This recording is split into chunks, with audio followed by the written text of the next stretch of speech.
En cambio, yo quería llamar a Ramón Torres Molina, que creo que no necesita presentación, pero quería mencionarle solo esto. Para mí forma parte de mis recuerdos más lejanos con relación a Argentina. Nuestras familias fueron familias muy cercanas antes y después del 10 de septiembre. Ramón.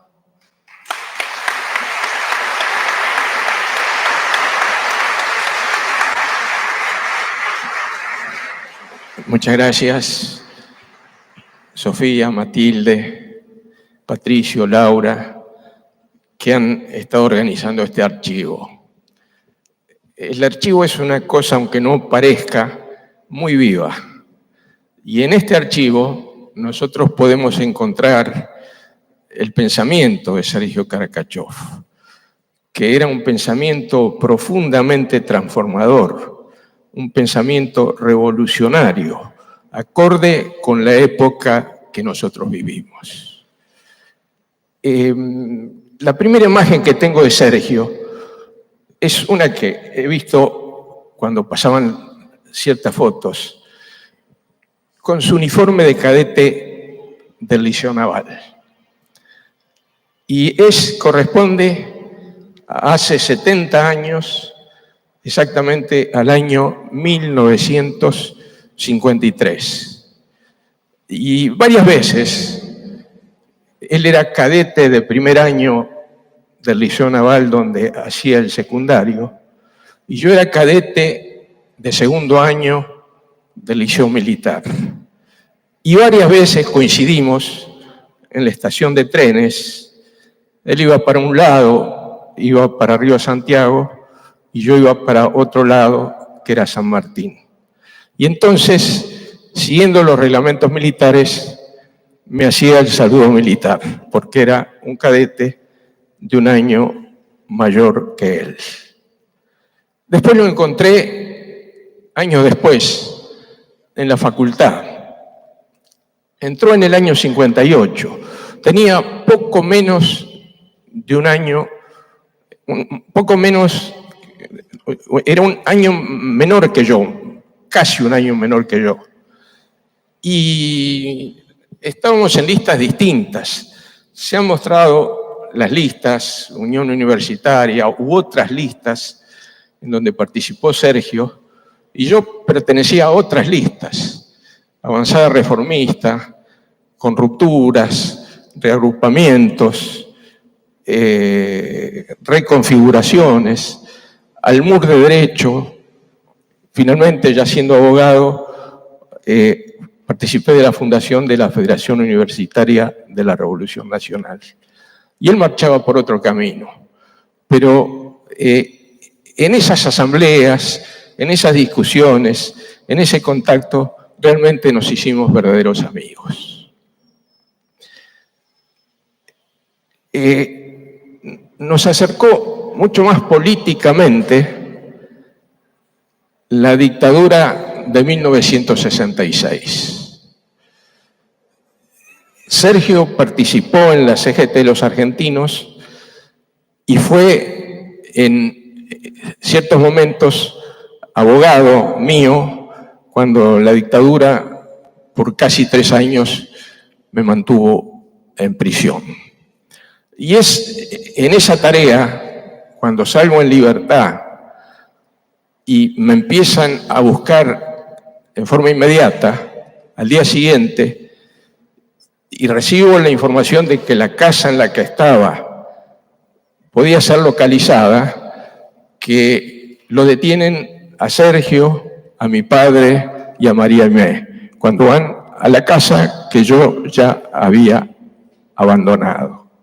Y no tengo ninguna duda que las movilizaciones que se produjeron en ese momento contribuyeron a la salida democrática que ya en el año a fines de 1971 era inexorable. Después, toda esa serie de listas distintas que habíamos mantenido y en la cual habíamos trabado esa amistad, realmente eran otras épocas,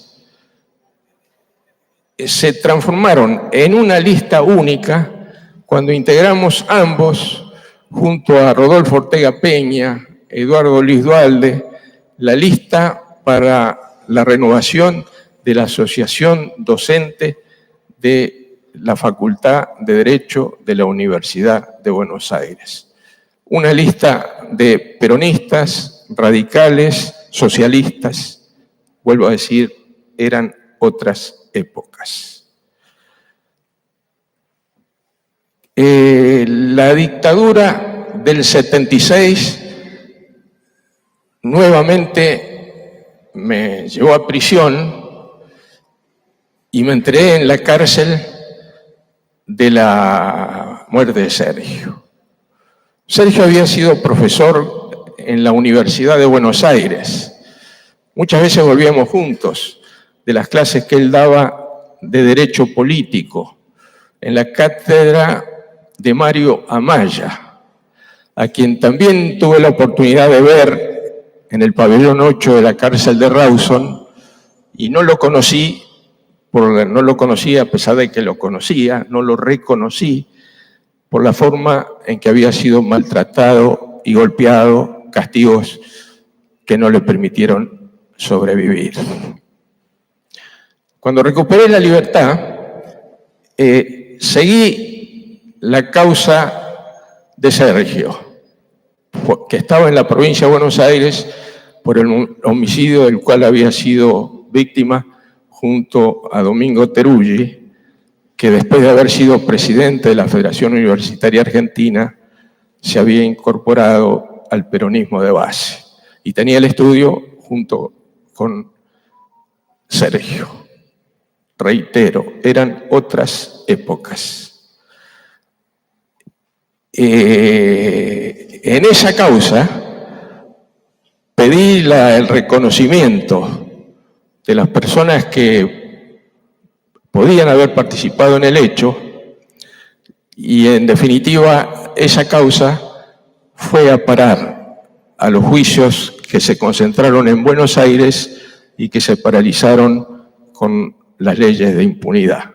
Después se reabrió, presté declaración testimonial y todo indica que los autores del asesinato de Sergio y de Domingo Teruggi son quienes en este momento están siendo juzgados por otros hechos por lo que hace al Centro Ilegal de 1 y 60 y la Comisaría Octava, los quienes pertenecían al Destacamento de Inteligencia 101 de La Plata, en el cual el día de hoy, esta mañana, se ha transformado en el Archivo Provincial de la Memoria. Entonces, mirando la conducta de Sergio, las ideas de Sergio, su militancia consecuente, que lo llevó a la muerte, tenemos que reflejarnos en esas conductas y mirar el camino que tenemos que seguir ante la difícil etapa que se abre en estos momentos en nuestra querida patria. Muchísimas gracias.